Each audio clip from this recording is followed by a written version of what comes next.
உலக அமைதிக்காக மானுடத்திற்கு ஓர் அழைப்பு.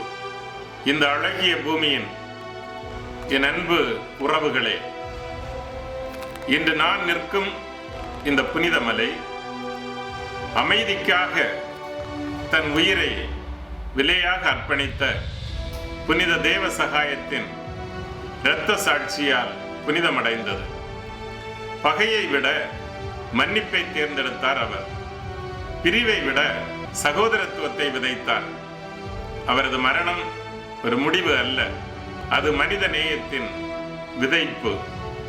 இந்த மலை உச்சியிலிருந்து என் குரல் மட்டுமல்ல, உலகம் முழுவதும் துடிக்கும் அமைதியின் இதய துடிப்பை உங்களிடம் கொண்டு வருகிறேன்.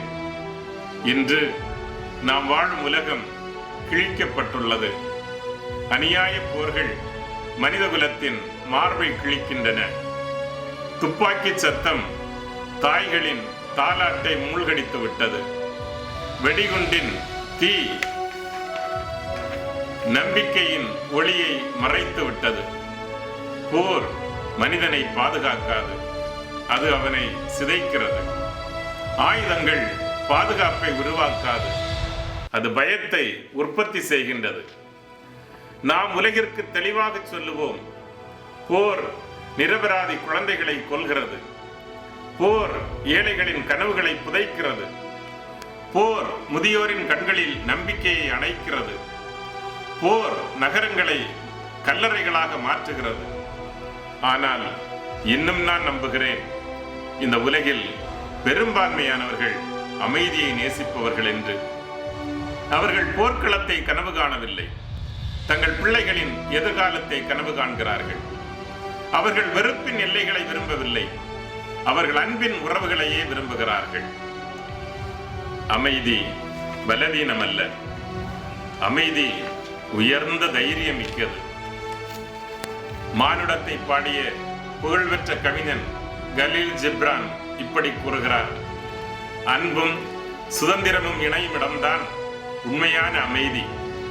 அமைதி கட்டாயப்படுத்தப்பட முடியாது, அது இதயத்திலிருந்து தேர்ந்தெடுக்கப்பட வேண்டும்.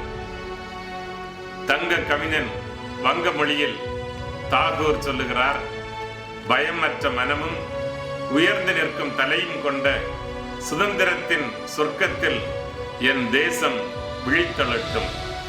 பயம் இல்லாத உலகம், அதுவே அமைதி. அனைவரும் உயர்ந்து நிற்கும் நிலை, அதுவே நீதி. வன்முறையால் அல்ல, உரையாடலால் உருவாகும் சுதந்திரமே மனிதத்தின் உச்சம். என் சகோதர சகோதரிகளே, உரையாடலே நம்மை காப்பாற்றும். பேச்சுவார்த்தைகளே இந்த பூமியை அடுத்த தலைமுறைக்காக பாதுகாக்கும் என்பதே உறுதி. போர் நாளைய கல்லறைகளை தோண்டுகிறது. போர் இரத்தத்தில் வரலாறு எழுதுகிறது. ஆனால் அமைதி நம்பிக்கையில் வரலாறு எழுதுகிறது. போர் உலகத்தை கல்லறையாக்குகிறது, அமைதியோ இல்லத்தை அழகான இல்லமாக மாற்றுகிறது. இனி நாம் அமைதியாக இருக்கக்கூடாது. அழிவின் முன் மௌனமாய் இருப்பது என்பது அழிவிற்கு ஒப்புதல் வழங்குவதற்கு சமம். எனவே ஒரே குரலில் பேசுவோம்: எங்களுக்கு போர் வேண்டாம், அமைதியே எங்கள் நம்பிக்கை. இதுவே மனிதகுலத்தின் தாரக மந்திரமாக இருக்கட்டும். அமைதிக்காக வாழ்வோம், அமைதியில் வாழ்வோம், அமைதியில் இறப்போம், அமைதிக்காக இறப்போம். நாமே அமைதியின் கருவிகளாக மாறுவோம். நம் வார்த்தைகளில், நம் அரசியலில், நம் கொள்கைகளில், நம் பிரார்த்தனைகளில், நம் தினசரி வாழ்க்கையில் போரின் வரலாற்றிற்கு ஒரு முற்றுப்புள்ளி வைப்போம். நிலையான அமைதியின் புதிய வரலாற்றை ஒருங்கிணைந்து எழுதுவோம். இன்று நான் உங்கள் முன் தலைவணங்கி வேண்டுகிறேன். ஒரு பேச்சாளராக அல்ல, ஒரு மனிதராக மனித குலத்திடம் முழங்குகிறேன். எழுந்திருங்கள், கைகளை இணைத்துக் கொள்வோம், அமைதிக்கான உலக இயக்கத்தை உருவாக்குவோம். மலைகள் இந்த குரலை எதிரொலிக்கட்டும், கடல்கள் இந்த செய்தியை சுமந்து செல்லட்டும், நாடுகள் இந்த வேண்டுகோளை கேட்கட்டும். நாம் ஒரே மனித குடும்பம். நம் எதிர்காலம் ஆயுதங்களில் அல்ல, அமைதியில் இருக்கிறது. இந்த உலகில் அமைதி முழுமையாக நிலைநாட்டப்படும் வரை ஒரே குரலாக முழங்குவோம், அமைதியே இன்றைய தேவை. நன்றி.